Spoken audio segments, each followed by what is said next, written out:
حبايبي طلاب سنة ستة، أهلا بيكم. هنحل النهاردة مع بعض التقييم الأسبوعي الأسبوع ال11.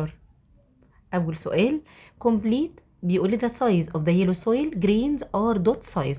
احنا عارفين مع بعض ان انا عندي 3 types للسويل، وكل سويل ليها السايز بتاعة الجرينز بتاعتها. هو بيسألك تحديدا عن اليلو سويل، طبعا اكيد هتكون medium size. السؤال رقم 2 بيقول لي write what the phrase indicates. أكن بيقول لك write the scientific term the loose surface layer of the earth. ده كان تعريف مين؟ بالظبط ده كان تعريف السويل. السؤال رقم 3 explain the scientific reason، أو بيقول لك اشرح لي why does the type of the soil vary from one environment to another. ليه يا ترى السويل بتختلف من مكان لمكان؟ نقرأ مع بعض الإجابة. due to the effect of climate and the types of rocks found in the soil. نتيجة لاختلاف المناخ من منطقة لمنطقة أو مكان لمكان، واختلاف types of rocks أو كمان تنوع الصخور من منطقة لمنطقة.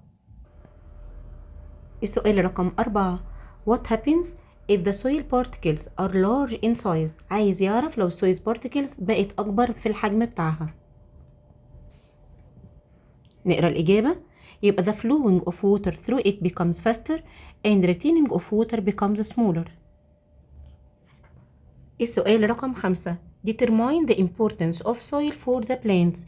يا ترى ايه أهمية السويل بالنسبة للبلانتس؟ نقرأ الإجابة. The soil provides the plants with its basic need for growth as it contains air, water and nutrients. يعني السويل هتبتدي تمد البلانت بالحاجات الأساسية اللي هو محتاجها عشان يبتدي يعمل النمو بتاعه. زي ايه؟ زي الاير والووتر والنيوترينتس أو المواد الغذائية. هناخد الجروب التاني جروب بي complete the main process of soil formation. عندي 2 بروسيس مهمين قوي عشان أعمل أي سويل. أول واحدة طبعا ديت الويذرنج، ورقم 2 الإيروجن. السؤال رقم 2 عايز write the scientific term the spaces between the soil particles that filled with air or water. يا ترى اسم السبيسز أو الأماكن الفاضية اللي between السويل بارتكلز اللي بتبقى مليانة بالإير والووتر هتكون اسمها إيه؟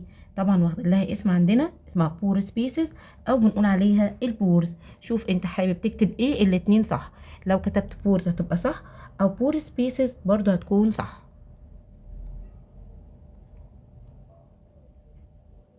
السؤال رقم 3 explain the scientific reason decomposers play an important role in keeping the balance in the ecosystem. بيسألك give reason ان ال decomposers بيلعبوا دور مهم جدا ان هم يحافظوا على البالانس في الايكو سيستم. هنقرا مع بعض الإجابة. because they clean the environment by decomposing the dead organisms and they return back the nutrients into the ecosystem again. السؤال رقم 4 what happens when the animal manure is added to the soil. يعني روث الحيوانات أو الفضلات بتاعة الأنيمالز اتضافت للسويل. الإجابة it will increase the soil fertility أو increasing the soil fertility. السؤال الأخير عندنا في جروب B determine the importance of soil for other organisms. عايز يسألك عن أهمية السويل لباقي الأورجانيزمز. تعال نقرأ الإجابة سوا. Soil is important for the plants that the people and the animals feed on to survive. يعني هي بتكون مهمة جدا للبلانتس اللي بيتغذى عليها الانيمالز، والبني ادمين او الهيومنز بيتغذوا عليها عشان يبتدوا ان هم يعيشوا. الإجابة مرة تانية it's important for the plants that people and animals feed on to survive. آخر جروب هو جروب C complete dots is the remains of organisms that died and decomposed. الإجابة عندي هتكون the humus.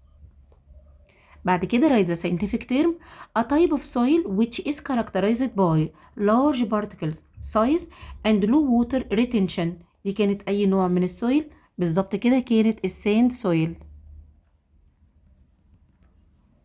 السؤال رقم 3 explain the scientific reason، أو بمعنى تاني بيقول لك give reason. decomposers are considered the environmental cleaners. احنا خدناها مع بعض في تقييم قبل كده وقلنا ان هما بيعملوا ايه. they clean the environment by decomposing the dead organisms and return back the nutrients into the ecosystem again. السؤال رقم 4. What happens when the temperature rises with respect to the soil؟ يعني بمعنى تاني بيقولك ايه اللي هيحصل لو انت عملت raising للتمبريتشر او التمبريتشر درجة الحرارة ارتفعت، ايه اللي هيحصل للسويل؟ طبعا دي كانت معلومة عندنا. The soil will dry and may lose its nutrients. السويل بتاعتك هتبقى دراي جافة، وفي الحالة ديت هتفقد كل النيوترينتس بتاعتها. آخر سؤال عندنا determine the importance of soil for human and animals. عايز يعرف الامبورتنس بتاعت السويل للهيومن والانيمالز. نقرا مع بعض الإجابة.